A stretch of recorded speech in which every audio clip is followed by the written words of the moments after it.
Hello my dear friends of Standard 9. Welcome you all in today's online class. My dear friends, I hope all of you are in good and safe condition and all of you are staying at home. So dear friends, it is my humble request to keep protect yourself and your family. So dear friends, as per schedule, we are just going to start biology section from biology section. So we are learning the chapter 1. So dear friends, the chapter 1, the name of the chapter is the structure, the cell, the structural and the fundamental unit of life. Structural and fundamental unit of life, that is chapter 1. We are learning in this chapter. So dear friends, let us proceed this chapter. So if you have remember whatever contents you have learned so far, so what was the last topic in which we have discussed a lot. So dear friends, last topic was some important organelles, the largest organelles, nucleus, okay, and lysosomes and endoplasmic reticulum. So we have described about endoplasmic reticulums, the channel, connecting channel, smooth endoplasmic reticulum and rough endoplasmic reticulum. So we have described two types of the reticulum. So dear friends, today we are going to describe about the two important organelles inside our cell, which is known as the Golgi body and mitochondria. Okay, so we are going to describe the two important organelles, that is mitochondria and Golgi body. So dear friends, get prepared for that and learn very important things. Okay, so dear friends, as you are watching here in this type of the figure, so if you have remember students about the endoplasmic reticulum, so if you see rough endoplasmic reticulum, so you see that there are some small round shape point type structure which you can see here. So on the basis of presence of this is known as the ribosomes. So dear friends, you know the importance of the ribosomes presence, the presence of ribosomes, very important. Okay, ribosomes is known as the manufacturer of the protein. Okay, so manufacturing of the protein, ribosomes play very important role.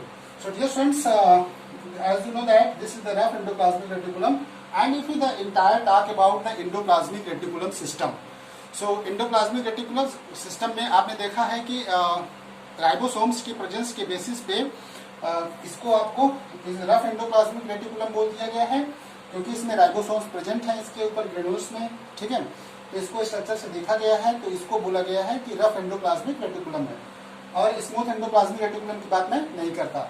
फिर आगे देखा यहीं पे nucleus होता है कि nucleus से ही attach होता है ये आपका एंडोप्लाज्मिक रेटिकुलम सिस्टम। तो एंडोप्लाज्मिक रेटिकुलम सिस्टम्स और न्यूक्लियस के आगे अगर हम बात करें students, if you talk about further more about the nucleus, क्योंकि इधर साइड न्यूक्लियस होगा और ये एंडोप्लाज्मिक रेटिकुलम आपके सामने दिख रहा है। एंडोप्लाज्मिक रेटिकुलम सिस्टम में आपने देखा है कि उसमें भी इस तरह का जो राउंड शेप ऐसे कनेक्टिंग चैनल आपने देखा होगा कि एक दूसरे से कनेक्टेड ऐसे बहुत सारे उसमें सिस्टम एंडोप्लाज्मिक रेटिकुलम में भी थे। तो आप देखोगे कि एंडोप्लाज्मिक रेटिकुलम में ये जो आपका शेप दिख रहा है ऐसे, तो इसको सिस्टर्नी बोला गया था वहां पे, सिस्टर्नी। तो उसी तरह सेम वे में गोल्जी बॉडीज में को भी जो स्ट्रक्चर आपको दिख रहा है, this is the flattened sac type structure. Flattened sac, flattened का मतलब है फ्लैट है, सैक का मतलब है झिल्ली नुमा, फ्लैटेंड सैक स्ट्रक्चर। और अगर हम बात करें इंडोप्लाज्मिक रेटिकुलम में, तो इंडोप्लाज्मिक रेटिकुलम में जो सिस्टर्नी था उसमें आप देखोगे कि इंडोप्लाज्मिक रेटिकुलम की जो सिस्टर्नी था वो एक दूसरे से फिजिकली कनेक्टेड थे, लेकिन यहाँ पे गोल्जी बॉडीज में, गोल्जी बॉडीज का जो सिस्टर्नी है, cisternae of the Golgi body, ये एकदम एक दूसरे से कनेक्टेड नहीं है, यहाँ पे फ्री है, ठीक है। So dear friends, if you talk about the Golgi bodies, तो इसको गोल्जी बॉडी कहते हैं, गोल्जी बॉडी। तो गोल्जी बॉडी और इसका बहुत सारे नेम है, इसको गोल्जी ऑपरेटस भी कहते हैं। तो इसकी डिस्कवरी फर्स्ट ऑफ ऑल किस ईयर में हुई है, थोड़ी देर बात कर लें। 1898 में कैमिलो इसको first of all nerve cells में देखा गया था। फर्स्ट ऑफ ऑल इसको किसने देखा था, नर्व सेल के सेंटर में, न्यूक्लियस में, ये फर्स्ट ऑफ ऑल देखा गया था। और इसमें इसको कैमिलो नाम था, कैमिलो गोल्जी, कैमिलो गोल्जी। तो कैमिलो गोल्जी ने फर्स्ट ऑफ ऑल कब देखा? इन 1898 में फर्स्ट ऑफ ऑल इसको ऑब्जर्व किया। यानी ये एमसीक्यू टाइप का क्वेश्चन बन सकता है। एक आपका क्वेश्चन बन सकता है कि गोल्जी बॉडीज की डिस्कवरी किस ईयर में हुई थी और इसको किसने डिस्कवर किया था, तो किसने इसको बताया था। तो इसमें आपको आ जाएगा कैमिलो गोल्जी इन 1898 में। तो आपका एक एमसीक्यू क्वेश्चन भी तैयार हो जाएगा। अब एक क्वेश्चन आता है मेरे स्टूडेंट्स की जो गोल्जी बॉडीज है ये बनी किससे होती है। द इम्पोर्टेंट क्वेश्चंस कि ये गोल्जी बॉडीज बनी क्यों है, बनी किससे होती है, और इसका अदर नेम जो बहुत सारे इसके नाम हैं, गोल्जी कॉम्प्लेक्स कहते हैं, गोल्जी ऑपरेटस बोलते हैं, जो प्लांट्स में पाया जाता है इसको डिक्टोसोम भी कहते हैं। अलग अलग इसके जो नाम हैं उस नाम के बारे में हम लोग भी चर्चा करेंगे। तो पहले हम बात कर लेते हैं कि ये जो गोल्जी बॉडी है ये बनी किससे होती है। तो डियर स्टूडेंट्स, अधिकतर जितने भी ऑर्गेनल्स होते हैं, जितने भी इम्पोर्टेंट ऑर्गेनल्स होते हैं, वो सेल के वो बने होते हैं प्रोटीन्स, एंजाइम्स और लिपिड से। तो प्रोटीन, एंजाइम्स और lipids most important materials to build up. So ये बने इसी से हैं, प्रोटीन, लिपिड्स और एंजाइम। सम इम्पोर्टेंट एंजाइम से ये पूरी गोल्जी बॉडीज आपकी बनी हुई होती है। तो डियर फ्रेंड्स, अगर हम यहाँ पे देखें कि जब ये प्रोटीन सिंथेसिस होता है तो यहाँ पे एक ये जो आपको दिखेगा वेसिकल्स, ओके, तो ये जो वेसिकल्स आपको दिख रहा है, vesicle that is the round shape. ये आप अगर देखोगे फिगर में तो ये राउंड शेप की आपको फिगर दिख रही है। ये देखिए राउंड शेप, ठीक है, ये राउंड शेप जो आपको दिख रहे हैं that is the vesicles, round shape vesicles. तो जब एग बेस, इसके अंदर बहुत सारे प्रोटीन, एंजाइम्स, कार्बोहाइड्रेट्स जो लाइफ के लिए वेरी इंपॉर्टेंट हैं for the survival, vital life के लिए जो वाइटल पार्ट्स हैं, तो इसके अंदर प्रेजेंट हैं इस राउंड शेप वेसिकल के अंदर। तो ये वेसिकल के अंदर जो प्रेजेंट है, जिसको सेल की जरूरत है, लेकिन डायरेक्टली हम इसको ऐसे यूज नहीं कर पाएंगे। तो रफ एंडोप्लाज्मिक रेटिकुलम में आपको पता है स्टूडेंट्स कि यहाँ पे राइबोसोम से प्रोटीन का सिंथेसिस होगा। अगर यहाँ से कोई एक वेसिकल्स रिलीज हुआ तो एक वेसिकल्स ये एंडोप्लाज्मिक रेटिकुलम में जाएगा। तो एंडोप्लाज्मिक रेटिकुलम में जाएगा तो आप देखते हो कि यहाँ पे एक चैनल बना हुआ है एंडोप्लाज्मिक रेटिकुलम का, जिसे कहा जाता है गोल्गी सिस्टर्नी। तो यहाँ पे देखिए गोल्गी सिस्टर्नी जो ये आपको फ्लैट एंड शेप ऐसे आपको दिख रहा है स्टूडेंट्स, ये शेप को इसको बोला जाता है गोल्गी सिस्टर्नी। ओके, तो गोल्गी सिस्टर्नी से अंदर होता हुआ ये पास होता हुआ जाएगा। तो ये बाद में फाइनली जो यूजेबल होगा, यूज करने लायक होगा, तो इसमें दो तरीके के बनेंगे, दो चीजें बनेंगी। एक बनेगा आपका यहाँ पे लाइसोसोम्स, ठीक है, लाइसोसोम्स का फॉर्मेशन भी होगा। Lysosomes already you know that lysosomes is known as the suicidal web and it has the some certain types of the enzyme, ठीक है, डाइजेस्टिव एंजाइम आल्सो देयर। तो लाइसोसोम्स ये आपका फॉर्मेशन होता है, और यहाँ पे सेक्रेटरी वेसिकल्स भी यहाँ पे फॉर्म करती है। तो हम बात करेंगे कि गोल्गी बॉडीज में अगर शेप की बात करें स्टूडेंट्स, स्ट्रक्चर की बात करें, तो आप इसका देखोगे कि इसके स्ट्रक्चर कुछ ऐसे होते हैं, ठीक है। तो ये जो एंडोप्लाज्मिक रेटिकुलम की ओर जो इसका शेप है टुवर्ड्स द एंडोप्लाज्मिक रेटिकुलम का जो माउथ है, या हम इसको कह सकते हैं ये दो शेप में आएगा, एक कनकेव शेप में आएगा, एक कॉन्वेक्स शेप में आएगा, ठीक है। तो अब इसमें सिस की बात करें अगर हम, सिस जो होगा वो कनकेव शेप में होगा, ठीक है, कॉन्वेक्स शेप का। कॉन्वेक्स जैसे हम लोग लेंस बनाते हैं, तो ये देखो उभरा हुआ, दिस इज द कॉन्वेक्स, अंदर साइड वाला कॉन्केव। तो अब ये जो उभरा हुआ पार्ट होता है ये this is known as the convex, और जो अंदर इन्वॉल्व होता है that is known as the concave. तो अगर इसमें आप कंफ्यूज हो रहे हो तो इसमें हम बात कर लेते हैं इसमें सिस एंड ट्रांस। सिस मतलब सेम साइड, ट्रांस मतलब opposite. Cis same side, trans opposite side, okay. तो जो एंडोप्लाज्मिक रेटिकुलम की ओर जो ये इसका पार्ट होता है that is known as the trans, इधर साइड में ट्रांस। और यहाँ पे आप देखोगे ये आपका अपोजिट साइड इसके ट्रांस होता है, ठीक है। तो सिस मतलब, सिस और ट्रांस का मतलब आप समझ गए होंगे, अपोजिट और सेम साइड और अपोजिट साइड, ठीक है। तो ये आपका जैसे देख रहे हो कि यहाँ पे सेम साइड है, सिस फार्मिंग फेज है इसका, और अपोजिट जाएगा तो ट्रांसफार्मिंग फेज हो जाएगा। तो एंडोप्लाज्मिक रेटिकुलम की ओर अगर रहेगा तो ये सिस फेज होगा, ये इधर साइड आएगा तो ये ट्रांस फेज हो जाएगा। जैसे दूर जाएगा एंडोप्लाज्मिक रेटिकुलम से तो ट्रांस फेज हो जाएगा। तो स्टूडेंट्स आप जैसे मान लो कि यहाँ से कोई एग वेसिकल्स पास होता है, तो ये एग वेसिकल्स बहुत सारे मान लो कार्बोहाइड्रेट्स लिया है, प्रोटीन्स लिया है, जो हमारे सेल्स के लिए बहुत इंपॉर्टेंट है। तो ये सब यूजेबल तभी हो पाएंगे जब एंडोप्लाज्मिक रेटिकुलम इस पे एक्ट करेगा। तो endoplasmic reticulum play very important role in packaging and in transporting. ये एक ट्रांसपोर्टर की तरह काम करता है, जिसे हम कह सकते हैं पुलिसमैन, ट्रैफिक पुलिसमैन की तरह एक एक्ट कर सकता है। गोल्जी बॉडीज का ऐसे एक्ट हो सकती है। तो आप स्टूडेंट्स यहाँ पे आप देख सकते हो कि जब यहाँ आप जाएगा तो यहाँ पे अगर हम कोई एक सेल मेम्ब्रेन से अगर उसको पास कराएं, ये वेसिकल्स अगर यहाँ से पास होगा तो सेल मेम्ब्रेन, यहाँ पे अगर एक सेल मेम्ब्रेन है तो ये सेल मेम्ब्रेन में जाकर के ये इम्बेडेड हो जाएगा। इम्बेडेड मतलब फंस जाएगा। तो ये वेसिकल्स सेल मेम्ब्रेन में यूज के लिए पड़ा रहेगा और फिर उसको यूजेबल किया जा सकता है। तो डियर स्टूडेंट्स आप देखते हो कि Golgi bodies play very important role. अब गोल्जी बॉडीज की संख्या अलग अलग डिफरेंट ऑर्गेनिजम्स में, डिफरेंट सिस्टम में अलग अलग होती है। जैसे इसकी बात करें नंबर्स की, ओके, ये आप देखो कि फ्लैटेंड है, पैरेलल है, ये इनकी संख्या, तो इसको मैंने आपको बताया कि ये गोल्जी सिस्टर्नी है। फेज मैंने आपको बताया, ये बताया कि यहाँ पे एक वेसिकल्स कोई रिलीज होगा तो ये इसके दो फेज मैंने बताया, सिस एंड ट्रांस। एक वेसिकल्स यहाँ से रिलीज होगा, गोल्जी बॉडीज के थ्रू जाएगा, तो गोल्जी बॉडीज उसको यूजेबल बनाएगी और मैनेज भी करेगी, मैनेज पैकेजिंग करेगी, मैनेजिंग भी करेगी, ट्रांसफॉर्म करेगी। एक तरह पैकेजिंग का भी काम करती है, कंडक्ट एक तरह से ट्रांसपोर्टिंग का भी वर्क है। तो बहुत सारे नेटवर्क इसका एक चैनल है।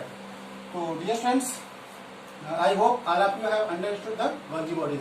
और यहाँ पे जब मैं यहाँ पे लगाया है देखा हूँ, तो यहाँ पे passes out the cell.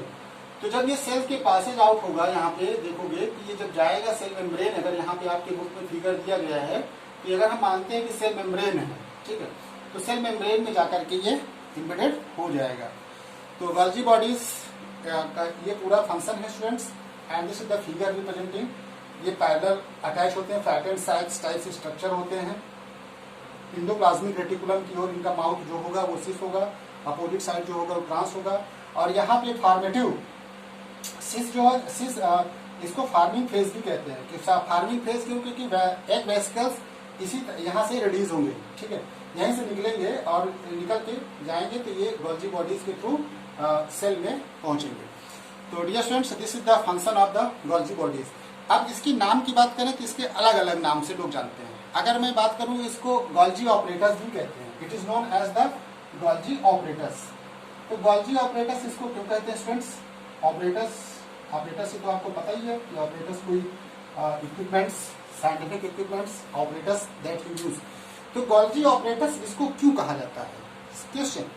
Golgi operators इसको इसलिए कहते हैं स्टूडेंट्स क्योंकि ये तो पूरा हमारा गोल्जी बॉडी है, ठीक है।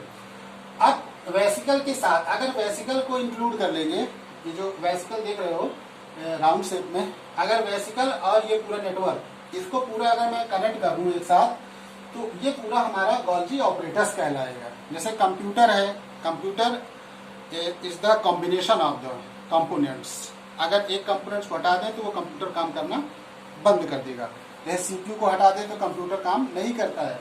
उसी तरह in the same way students, अगर यहाँ से अगर हम वेसिकल कंबाइन नहीं करते हैं, वेसिकल को नहीं काउंट करते हैं, तो ये पूरा हमारा जो शेप होगा that is known as the Golgi body. इसको हम लोग गोल्जी बॉडी कहते हैं। और प्लांट्स में जब ये पाया जाता है, प्लांट्स में इसको डिक्टियोसोम कहते हैं। डिक्टियोसोम प्लांट्स में कहलाया जाता है इसमें, ठीक है।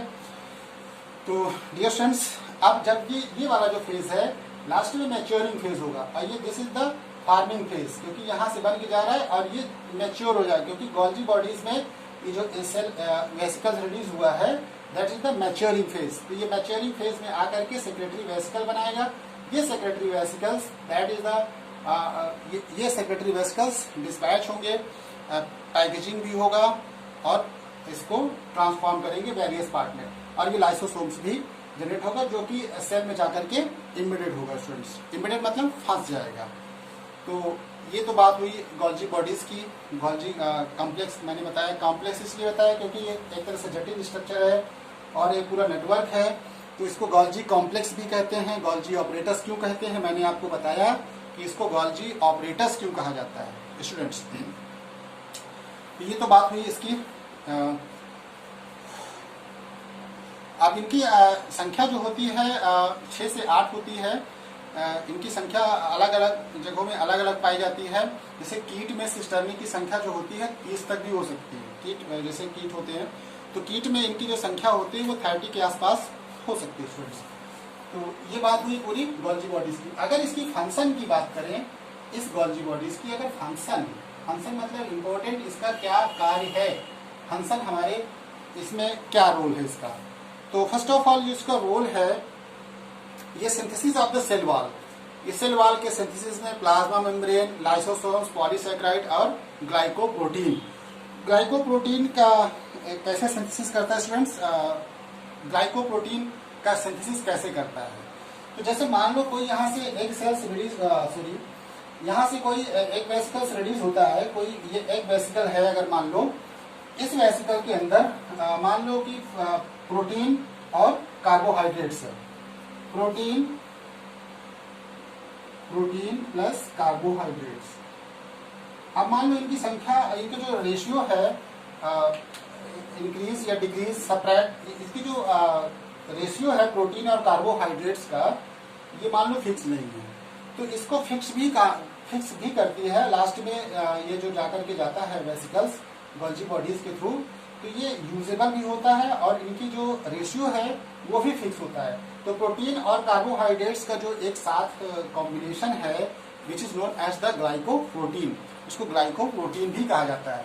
तो ये ग्लाइकोप्रोटीन का सिंथेसिस भी होता है, सेल मेम्ब्रेन का सिंथेसिस होता है, formation of the mucus, mucus का फॉर्मेशन होता है, म्यूकस का सिक्रेशन होता है, म्यूकस की सिंथेसिस भी होती है, सिक्रेशन ऑफ द म्यूकस। अब म्यूकस का जो सिंथेसिस होता है students, you know the importance of the synthesis of the mucus. Mucus हमारे बॉडी के लिए बहुत इंपॉर्टेंट है। ये एक फ्लूइड होता है जो कुछ ऑर्गन्स को, सेंसिटिव ऑर्गन को, क्रूशियल ऑर्गन्स को क्या करते हैं, ये उसको मॉइस्चर प्रोवाइड कराते हैं। मॉइस्चर, ठीक है, मॉइस्चर प्रोवाइड कराते हैं मतलब कि इनर लाइनिंग, जैसे हमारा रेस्पिरेटरी है, लंग्स है, ठीक है, लंग्स अगर ड्राई आउट हो गया तो वर्क काम नहीं करेगा, तो किसी तरह अच्छे से फंक्शन नहीं कर पाएगा। तो किसी का जैसे इनर लाइनिंग वाले जो टिश्यू में, मैं टिश्यू चैप्टर में आपको अच्छे से पढ़ाऊंगा, जब टिश्यू में एपिथेलियल टिश्यू होते हैं, जितने भी इनर लाइनिंग वाले स्ट्रक्चर होते हैं, तो वहां पे आप देखोगे कि म्यूकस का रोल बहुत इंपॉर्टेंट होता है, क्योंकि म्यूकस जो होता है that is the field of the स्ट्रिंगी liquid, एक फ्लूइड है जो कि मॉइस्चर क्रिएट करने में बहुत ही इंपॉर्टेंट रोल प्ले करता है। तो डियर फ्रेंड्स, ये आपका समझ में आ गया होगा। और पैकेजिंग, ट्रांसफार्मिंग तो मैंने आपको बता दिया कि ये ट्रांसफॉर्म भी करता है, पैकेजिंग भी काम करता है, एक ट्रैफिक पुलिसमैन की तरह एक्ट करता है। तो ये सारे फंक्शन आप इसको लर्न कर लोगे। Formation of acrosome in sperm cells में एक्रोसोम का फॉर्मेशन होता है, and cell plants during the cell division, cell plates, sperm cell plates during the cell division in the plant cells. तो प्लांट सेल के cell division में acrosomes, ये आपको मैं प्लांट सेल में जब पढ़ाऊंगा तो ये चीजें बताऊंगा। तो डियर फ्रेंड्स, अब अगर बात आती है तो माइटोकॉन्ड्रिया की, तो माइटोकॉन्ड्रिया आपको पता ही कि which is known as the autonomous, इसको एक तरीके से ऑटोनोमस सेल ऑर्गन्स भी कहते हैं। ये एक तरीके से ऑटोनोमस है। ऑटोनोमस क्यों है, क्योंकि स्टूडेंट्स ये ऐसा ऑर्गेनल्स है, ये डीएनए ये आपका माइटोकॉन्ड्रिया एंड लिपिड, ये दो ऐसे सेल ऑर्गेनल्स हैं जिनका खुद का डीएनए और आरएनए होता है। Self, it has the self DNA and RNA which is different, लेकिन जो इनका जो डीएनए और आरएनए होता है it is different from the DNA which is found inside the nucleus. जो न्यूक्लियस के अंदर जो पाया जाता है जेनेटिक मटेरियल के फॉर्म में, उससे ये थोड़ा डिफरेंट होता है students, not just like similar, and it can, इसको ये रेप्लिकेट भी कर सकता है। इट कैन रेप्लिकेट, रेप्लिकेट का मतलब है कि इसको ये 2 टाइम्स भी कर सकता है। तो माइटोकॉन्ड्रिया में अगर आप देखोगे, which is known as the kitchen of the power house, which is known as the, इसको आप अलग अलग नाम से जानते हो टाइटल से, power house of the cell, ठीक है, इसको आप कहते हो power house of the cell. तो power house of the cell का मतलब है कि जो सेल को जो एनर्जी चाहिए वो आपको कहाँ से मिलती है, इसमें जो एटीपी पे जो एनर्जी होती है, adenosine triphosphate, ATP, adenosine triphosphate, adenosine triphosphate जो होता है, यहाँ पे जो एनर्जी स्टोर होती है, that energy is utilized by the cell. तो आपको एनर्जी यहीं से मिलती है। आप यहाँ पे देखोगे स्टूडेंट्स, तो इसका डीएनए खुद का डीएनए है, यहाँ पे देखिए डबल हेलिक्स स्ट्रक्चर है, ये खुद इसका डीएनए है, डीऑक्सीराइबोन्यूक्लिक एसिड, डीऑक्सी, यह देखो खुद इसका डीएनए है। और यहाँ पे देखोगे कि डबल वाल्ड है, डबल वाल्ड है, इसका मतलब 2 मेम्ब्रेन है, ठीक है। एक इसका इनर मेम्ब्रेन है, inner membrane, and this is the outer membrane, एक इसका आउटर मेम्ब्रेन है students, inner membrane and outer membrane. तो आउटर मेम्ब्रेन, ये इसका आप आउटर मेम्ब्रेन देख सकते हो, इसके दो चेम्बर हैं, इनर चेम्बर, आउटर चेम्बर। तो this is the outer chamber and inner side, this is the inner chamber. अब अगर यहाँ पे स्ट्रक्चर देखोगे स्टूडेंट्स, तो यहाँ पे आपको जो देखने को मिलेगा, ये this is the finger like projection. तो इनर वाला जो होता है, इनर जो मेम्ब्रेन है, that is found as the finger like projection, finger like projection which is known as the cristae. तो यहाँ पे आप देखोगे फिंगर लाइक प्रोजेक्शन आपको दिखेगा स्टूडेंट्स, जैसे ऐसे ऐसे। तो ये फिंगर लाइक प्रोजेक्शन आपको ऐसे कुछ देखने को यहाँ पे मिलेगा माइटोकॉन्ड्रिया में। तो फिंगर लाइक प्रोजेक्शन है, ये आप देखोगे इसको। तो इसमें इस तरह क्यों है, ये फिंगर लाइक प्रोजेक्शन क्यों है ऐसा, क्योंकि ये मैक्सिमम एरिया को, सरफेस एरिया को कवर कर पाए, मैक्सिमम सरफेस एरिया कवर करेगा स्टूडेंट्स इस तरह करने से। तो इससे क्या होगा कि ज्यादातर इसमें एनर्जी स्टोर होगी, यानी एटीपी पे एनर्जी ज्यादा, एडेनोसिन ट्राइफॉस्फेट पे एनर्जी, मैक्सिमम एनर्जी स्टोर होगी। तो ये आप स्ट्रक्चर देखिए इसका। और माइटोकॉन्ड्रिया में आप देख सकते हो, mitochondria found in both plants and animal cells में, दोनों में होती है। इसका जो माइटोकॉन्ड्रिया इज ये डबल मेम्ब्रेन होती है। Outer mitochondrial membrane is a smooth, outer वाला जो थोड़ा स्मूथ होता है, लेकिन अंदर वाला जो अंदर माइटोकॉन्ड्रियल का जो अंदर वाला इनसाइड मेम्ब्रेन होता है, that is the finger like projection, and the inner is folded, folded होता है अंदर वाला जो मेम्ब्रेन है, that is folded and forms a finger like projection. Finger like मतलब जैसे हमारी उंगली होती है, फिंगर प्रोजेक्शन हम रख देंगे ऐसे छप जाएगा, उसी तरह का जो स्ट्रक्चर यहाँ पे बनता है। तो यहाँ पे जो एक देखिए, इसका जो लाइसोसोम्स भी होगा, तो ये जो फ्लूइड भरा हुआ है, इसके अंदर यहाँ पे फ्लूइड होता है, which is known as the fluid matrix. यहाँ पे फ्लूइड मैट्रिक्स भी होती है, यहाँ पे मैट्रिक्स लिखा है ना, this is the jelly like structure, jelly like material which is found here inside that, which is known as the fluid matrix. Okay students, और एनर्जी आपकी एटीपी पे रिलीज होगी। It contains respiratory enzyme. तो dear students, already you know the gel like proteinous substance, इसके अंदर जो jail like proteinous substance भरा हुआ है, विच कंटेन्स रेस्पिरेटरी एंजाइम। इसके अंदर जो होता है ये जेल लाइक जो स्ट्रक्चर, यहाँ पे जेल लाइक मटेरियल भरा हुआ है, इस यहाँ पे बीच में जो गैप दिख रहा है ना स्टूडेंट्स, इस गैप में जेली लाइक मटेरियल जो फ्लूइड भरा हुआ है, विच कंटेन्स एंजाइम। और कैसा enzyme, respiratory enzyme. Respiratory enzyme का मतलब है कि जब हमारा इसमें ऑक्सीजन की प्रेजेंस में फूड ब्रेक डाउन होता है, the break down of the food का जो ब्रेकेज होता है, protein food glucose, oxidation of the glucose, जब ग्लूकोज ऑक्सीडाइज होगा in the presence of oxygen, तभी तो एनर्जी आपको मिलेगी। That energy is in the form of ATP, release energy in the form of ATP. तो वही एनर्जी आपको ATP पे रिलीज होती है। तो माइटोकॉन्ड्रिया का फंक्शन स्टूडेंट्स क्या होता है, mitochondria provide energy for the various metabolic function. Various metabolic function, जितने भी आपके बॉडी के अंदर फंक्शन हो रहे हैं, जैसे मेटाबॉलिक मतलब जो कुछ भी हम खाएं सब डाइजेस्ट हो जाए, रिएक्शन प्रॉपर हो जाए, एनर्जी हमको मिल जाए। जैसे हम लोग कार्बोहाइड्रेट्स खाते हैं, जब फूड मटेरियल खाते हैं तो वो प्रोटीन में ब्रेक होगा और फैट, कार्बोहाइड्रेट्स, तो जो एनर्जी आपको अलग अलग मिलेगी स्टूडेंट्स, जैसे due to the presence of the breaking down of the food in the presence of the oxygen, तो ग्लूकोज का ऑक्सीजन में ब्रेक होना और उससे आपको जो एनर्जी मिलेगी, that energy is used for the various metabolic reaction. Metabolic reactions जो होती है इनसाइड द रिएक्शन, जैसे मेटाबॉलिक कुछ आपको मेटाबॉलिक रिएक्शन कह सकते हो कि जैसे हम लोग कुछ खाते हैं जो डाइजेस्ट हो जाए बॉडी के अंदर, डाइजेस्टिव सिस्टम अच्छा रहे, मेटाबॉलिक सिस्टम एज के हिसाब से डाइजेस्टिव सिस्टम थोड़ा थोड़ा डिक्रीज होती जाती है, और इस तरह हम कह सकते हैं कि मेटाबॉलिक एक्टिविटीज़ में बहुत ही इंपॉर्टेंट रोल प्ले करते हैं। तो यहाँ पे आप एक साथ दो देखिए स्टूडेंट्स, एक गोल्जी बॉडीज का मैंने बताया और आपको माइटोकॉन्ड्रिया बताया। तो माइटोकॉन्ड्रिया ये तो प्लूरल है आपका, सिंगुलर माइटोकॉन्ड्रियन होता है, माइटोकॉन्ड्रियन जैसे यहाँ पे लिखा होता है माइटोकॉन्ड्रियन, ठीक है। सिंगुलर इसका माइटोकॉन्ड्रियन होता है, माइटोकॉन्ड्रियन।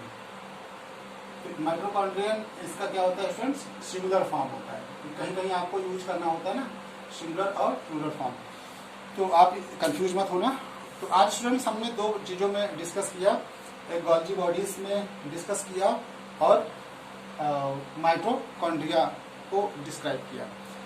अब आगे जो हम बात करेंगे कुछ क्लोरोप्लास्ट लिपिड्स के बारे में बात करेंगे नेक्स्ट वीडियो में।